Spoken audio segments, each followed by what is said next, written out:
Le CPF, c'est quoi? Alors, le CPF, c'est le diminutif de compte personnel de formation. Donc, mon compte personnel de formation. C'est quelque chose qui a été établi à la suite du DIF, donc des droits individuels à la formation, qui ont eu lieu jusqu'à 2014-2015. Le CPF a été mis en place en 2015. Et du coup, est sous cette forme depuis à peu près 2016, je crois.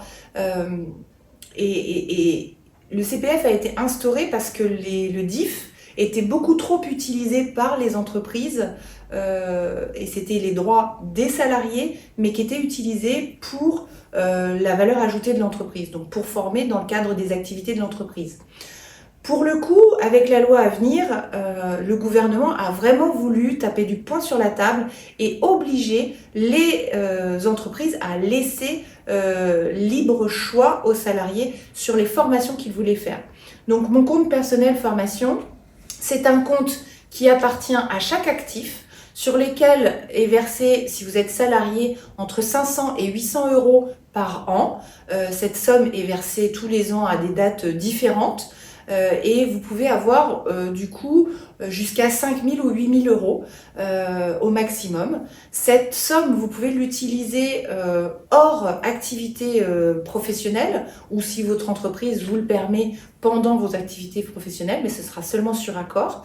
Mais vous pouvez l'utiliser vraiment sur ce que vous voulez. C'est-à-dire que vous pouvez en faire des formations que vous voulez à partir du moment où ce sont des formations certifiantes.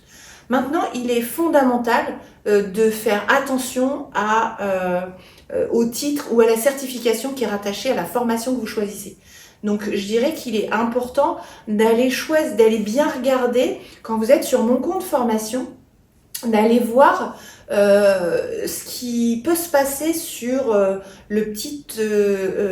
en fait, vous allez choisir le thème de votre formation.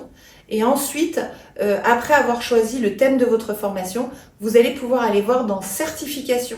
Là, vous allez pouvoir cliquer certification France Compétences et aller valider que la certification qui est attachée au titre de la formation que vous avez tapé est la juste. Comme ça, vous serez vraiment certifié sur la certification que vous voulez. Il y a beaucoup de fraude aujourd'hui au CPF. Le gouvernement est vraiment en train de faire le ménage, mais il reste encore beaucoup de fraudeurs et je sais qu'il y a beaucoup de personnes qui souhaitent ne pas aller utiliser leur compte de formation de peur de se faire, de subir une fraude. Dans ces cas-là, allez voir un conseil en évolution professionnelle. Lui sera de bons conseils, c'est le cas de le dire.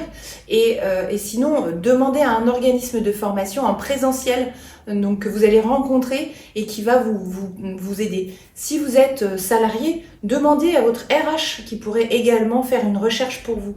Mais utilisez vos droits à la formation, c'est extrêmement important. Sinon, c'est finalement de l'argent que vous perdez. Et c'est important juste de savoir que le CPF, c'est une formation certifiante.